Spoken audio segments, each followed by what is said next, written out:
At eto na, ay dumating na ang binili ko sa Shopee. Para po ito kay Blue. Ay Diyos me, dumating agad-agad. At ako ay hindi nakapag-antay. Binuksan ko na siya. Ganda ng pagkakabalot. Ay pagtingin ko din napakalaki pala. Ayan, yung water feeder ba tawag doon?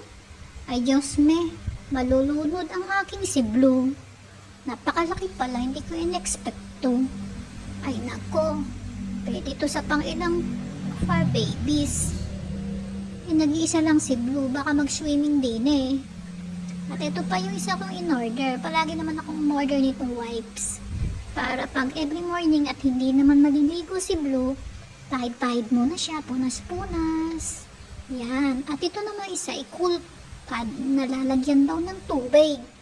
Ayos me, pag kinutkot ito ni Blue baka mabutas. Hi. Thanks for watching. Thank you po.